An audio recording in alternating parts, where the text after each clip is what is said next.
የከበረ ነጻነት መጽሐፍ በአገልጋይ ብሩክ ኃይለ ሚካኤል ምዕራፍ 1 ኃጢአት የማይቆጠርበት ሰው ገጽ 49 ርዕስ አዳም በበላ ቀን ትሞታለህ እንደተባለው ያልሞተው ለምንድን ነው? እግዚአብሔር አዳምን ከዚህ ፍሬ ከበላህ እገልሃለሁ አላለውም። ነገር ግን ሞትን ትሞታለህ ወይም ይገድልሃል አለው። እግዚአብሔር አዳምን ያለው እንዲህ ነው፣ ራስን በሕግ ሥራ ወደ እኔ ለማቅረብ እንዳትሞክር። ራስን በሥራ ለማቅረብ ከሞከርክ በኩነኔ የተሞላ ደካማ፣ ጉድለት ያለብህ፣ ራቁትህን የሆንክና እኔ እንደማልወድህ ታስባለህ። ይህ የውሸት አስተሳሰብ ደግሞ ከእኔ ርቀህ የምትኖር ያደርግሃል። ይህንን አይነት የሽሽትና የፍርሃት ባርነት ሕይወት እግዚአብሔር ሞት ብሎ ጠርቶታል። አዳምና ሔዋን ላይ የተከሰተው ይኸው ነው።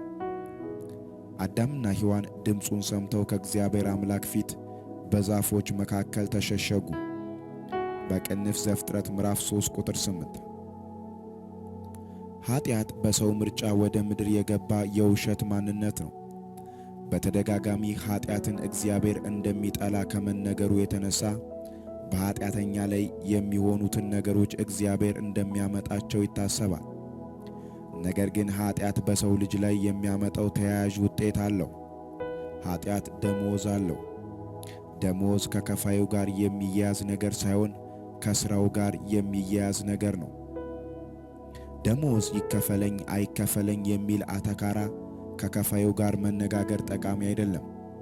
ደሞዝ የከፋዩ ስጦታ ሳይሆን የሰሪው ድርሻ ነው። መጽሐፍ ቅዱስ የኃጢአት ደሞዝ ሞት ነው ይላል በቅንፍ ሮሜ ምዕራፍ 6 ቁጥር 23። በዚህ ክፍል ሞት የሚለውን ቃል ትርጉም ምን አይነት ሞት እንደሆነ ለመረዳት ሌላ ተመሳሳይ ሐሳብ እንመልከት። መጽሐፍ ሁሉም ኃጢአትን ሰርተዋልና የእግዚአብሔርም ክብር ጎድሏቸዋል ይላል በቅንፍ ሮሜ ምዕራፍ 3 ቁጥር 23። የክብር እጥረት ሞት ከሚለው ቃል ጋር ተመሳሳይ ፍቻ አለው። አሁን ልንረዳው የሚገባው የክብር እጥረት ምንድነው የሚለውን ነው። ክብር የሚለው የግሪክ ቃል ዶክሳ የሚል ሲሆን በመጽሐፍ ቅዱስ ውስጥ በአብዛኛው ክብር የሚል እንድምታዊ ትርጉም ተሰጥቶታል። ዶክሳ የሚለው ቃል የመጣው ዶኪዮ ከሚል የግሪክ ስር ቃል ሲሆን ዶኪዮ ማለት እውነት የሆነ ሐሳብን ወይም አመለካከትን ማመንጨት ማለት ሲሆን ዶክሳ ማለት አመለካከት፣ አስተሳሰብ፣ እይታ፣ ዕውቀት ተብሎ ሊተረጎም ይችላል። የኦርቶዶክስ ቤተ ክርስቲያን ስያሜ ይህንን ለማስረዳት ይጠቅማል። ኦርቶ ማለት ቀጥተኛ ሲሆን ዶክስ ማለት እምነት፣ እውነት ወይም ትምህርት ሊባል ይችላል። በመሆኑም ዶክሳ የሚለውን የግሪክ ቃል እንደያውዱ ክብር ወይም የእምነት አመለካከትን ለመግለጽ ይውላል። በብዙዎቻችን ዘንድ ክብር በተለምዶ ከተፈጥሮ በላይ የሆነ ተአምራት እንደሆነ ይታሰባል። ነገር ግን መጽሐፍ የሰው ልጅ እጅግ አስደናቂ የሆኑ ተአምራቶችን ባዩበት የብሉይ ኪዳን ዘመን ሁሉ ክብር ጎድሏቸው ነበር ይላል። የእግዚአብሔር ክብር ማለት የእግዚአብሔር አስተሳሰብ፣ ዕውቀት፣ እይታ፣ አመለካከት ወይም ትምህርት ማለት ነው። አዳም በኃጢአት ምክንያት ከክብር ወደቀ ማለት በውሸት ዕውቀቱ ምክንያት እግዚአብሔር ስለ እርሱ የሚያስበውን እውነት ረሳ ወይም እግዚአብሔርና እርሱን የተለያዩ አካላት አድርጎ አሰበ ወይም ከእግዚአብሔር መልክ ዕውቀት ተቃራኒ ዕውቀት ያዘ ማለት ነው። እንዲሁም የእግዚአብሔር ክብር ተገለጠ ማለት ተአምራት ሆነ ማለት ሳይሆን እግዚአብሔር ለሰዎች የሚያስበው ሐሳብ ይፋ ሆነ ማለት ነው። በምድራዊ አስተሳሰብ መክበር ማለት ከፍ ካለ ሰው ጋር ወይም ከፍታ ነው ከተባለ አስተሳሰብ ጋር በተመሳሳይ ቅኝት ውስጥ መሆን ማለት ነው። ለምሳሌ ሱፍ መልበስ እንደ ትልቅነት በሚታይበት አካባቢ ሱፍ ከለበስክ ከብርሃል ወይም ሰውነትን መቀነስ እንደ ክብር በሚታይበት ዘመን ላይ ሰውነትን ከቀነስክ ከብርሃል ይባላል።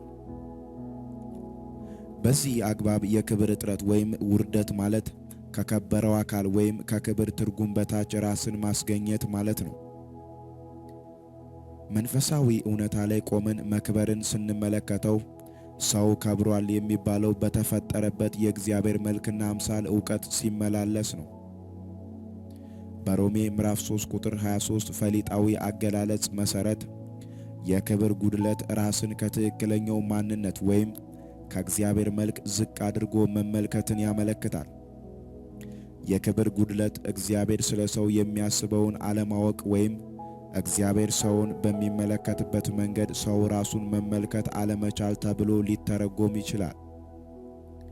የራቁትነት ዕውቀት ከክብር እጥረት የሚመነጭ ነው። የክብር እጥረት ያለበት ሰው ያፍራል፣ ይፈራል፣ ይደበቃል። በቅንፍ ዘፍጥረት ምዕራፍ 3 ቁጥር 8 አዳም ፍሬውን እንደበላ ራቁቱን እንደሆነ ማወቁ፣ ማፈሩና መደበቁ የክብር እጥረት ውስጥ መግባቱን ይነግረናል። በዚህም እግዚአብሔር ከዚህ ፍሬ በበላ ቀን ትሞታለህ ሲለው ክብር የጎደለ ሰው ትሆናለህ እያለው እንደሆነ እንረዳለን። አዳም ፍሬውን በበላ ቀን የሥጋን ሞት አልሞተም። እንዲያውም ከእግዚአብሔር ለመደበቅ ሲሞክር እናየዋለን። መጽሐፍ አዳም 930 ዓመት እንደኖረ ይነግረናል። በቅንፍ ዘፍጥረት ምዕራፍ 5 ቁጥር 5 አዳም በበላ ቀን የሞተው ሞት በተለምዶ መንፈሳዊ ሞት የሚባለው ነው። በቅንፍ ኤፌሶ ምዕራፍ 2 ቁጥር 1 መንፈሳዊ ስለተባለው ሞት ትክክለኛ መረዳት እንዲኖርህ እፈልጋለሁ። የሞት ቀጥተኛ ትርጉም መለየት ነው። የሥጋ ሞት ማለት ሰው ከአካላዊ ወይም ከሥጋ ማንነቱ በመለየት ከሰዎች ሲለይ ሲሆን፣ መንፈሳዊ ሞት ደግሞ ሰው በእግዚአብሔር መልክ ከተፈጠረው የመንፈስ ማንነት በአስተሳሰቡ በመለየት ከእግዚአብሔር ሲለይ ነው። መንፈሳዊ ሞት ያንተ መንፈስ ከናካቴው መጥፋቱንና በነፍስና በሥጋ ብቻ መቅረትን ወይም ከመንፈስህ ላይ የእግዚአብሔር መልክ መገፈፉን አያመለክትም። ለብዙ ጊዜ ክብር ጎድሏቸዋል የሚለውን ቃል እግዚአብሔር ክብርን እንደቀማቸው ወይም እንዳዋረዳቸው አድርገን እንድናስብ ተደርገናል። ነገር ግን ይህ የተሳሳተ አስተሳሰብ ነው። ቀድሜ እንደነገርኩ ኃጢአትና ሞት ወይም የክብር ጉድለት የአንድ ሳንቲም ሁለት ገጽታዎች ናቸው። ኃጢአት በሕግ ሥራ ላይ በመመስረት ስለ ራስህ ነኝ ብለህ የያዝከው ከእግዚአብሔር መልክ የተለየ የውሸት እኔነት ነው። ይህ ከእግዚአብሔር የተለየው የውሸት እኔነት ወደ እግዚአብሔር ለመቅረብ ባሰብክ ጊዜ ሁሉ ክብር የጎደለ እንደሆንክ ይነግርሃል። በኃጢአት እስካለህ ድረስ ከእግዚአብሔር እየሸሸህ ትኖራለህ። ሰው በኃጢአት ምክንያት ሞተ እንጂ በእግዚአብሔር ፊት አልሞተም። በቅንፍ ኤፌሶ ምዕራፍ 2 ቁጥር 1 አዳም ራቁቱን እንደሆነ አሰበ እንጂ በእግዚአብሔር ፊት ራቁቱን አልሆነም።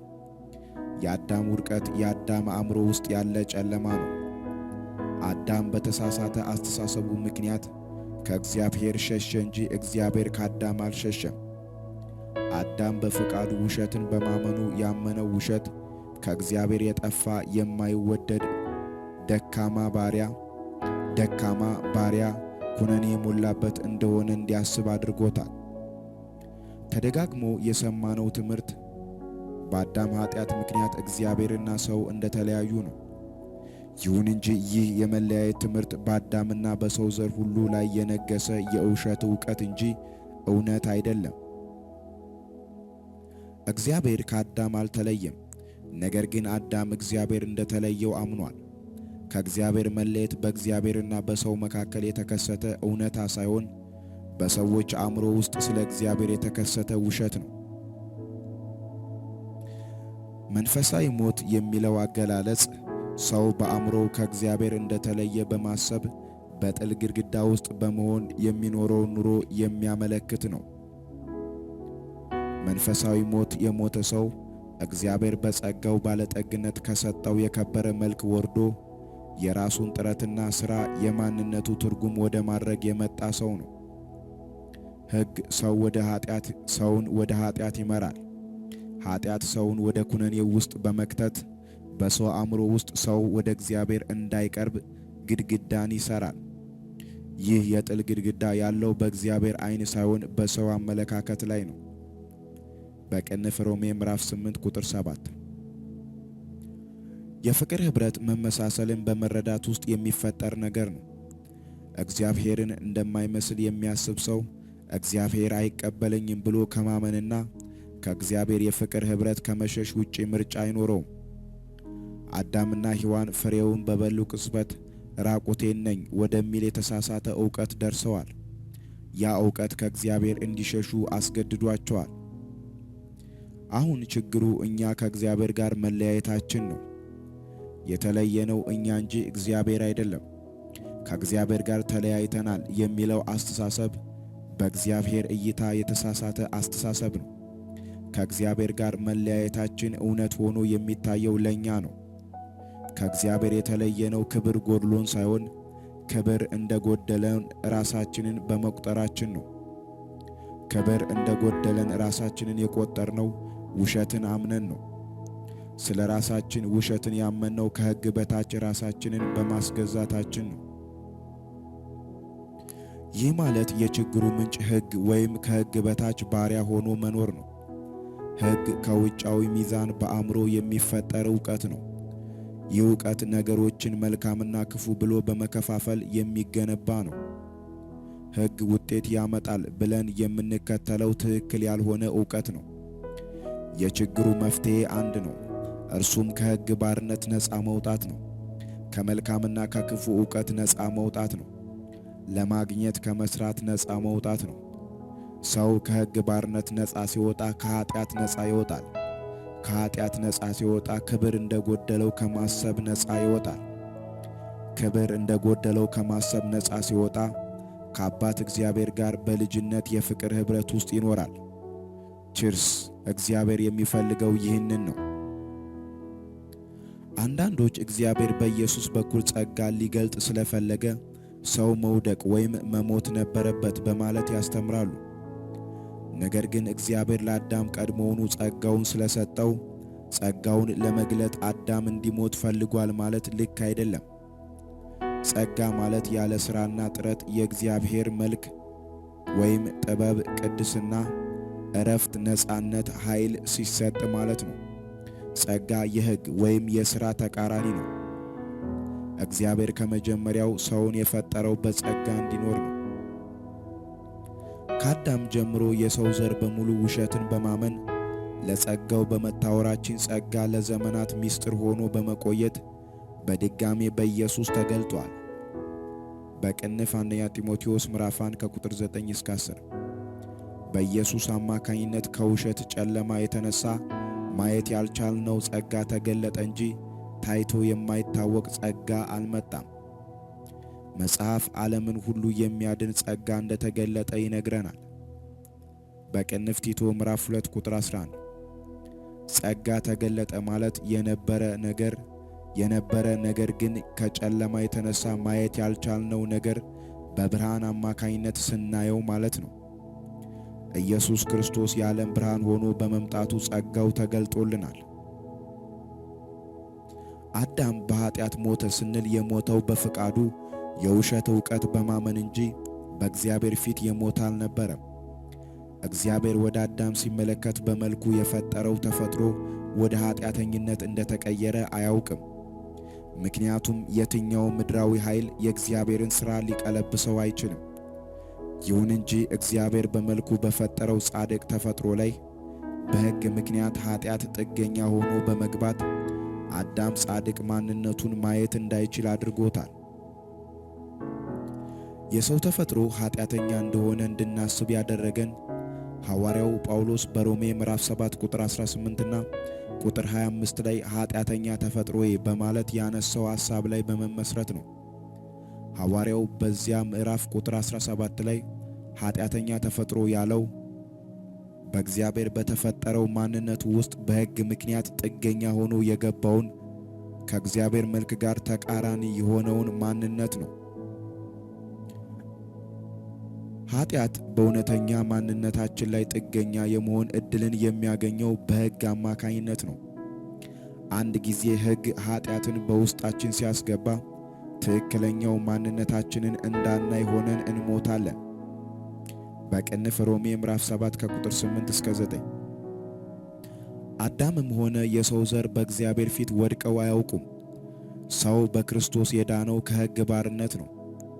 ከሕግ ባርነት መዳን ማለት እውነተኛውን ማንነት ማየት ካለመቻል ወይም ከጨለማ አስተሳሰብ መዳን ነው። የሰው ዘር በአዳም ምክንያት ከመጣብን ውድቀት ዳንን ማለት እግዚአብሔር ስለኛ የሚያስበው የጸጋው ወንጌል በራልን ማለት ነው። ይህን ድንቅ እውነት በምዕራፍ 2 ላይ ሰፋ አድርጌ እነግርሃለሁ።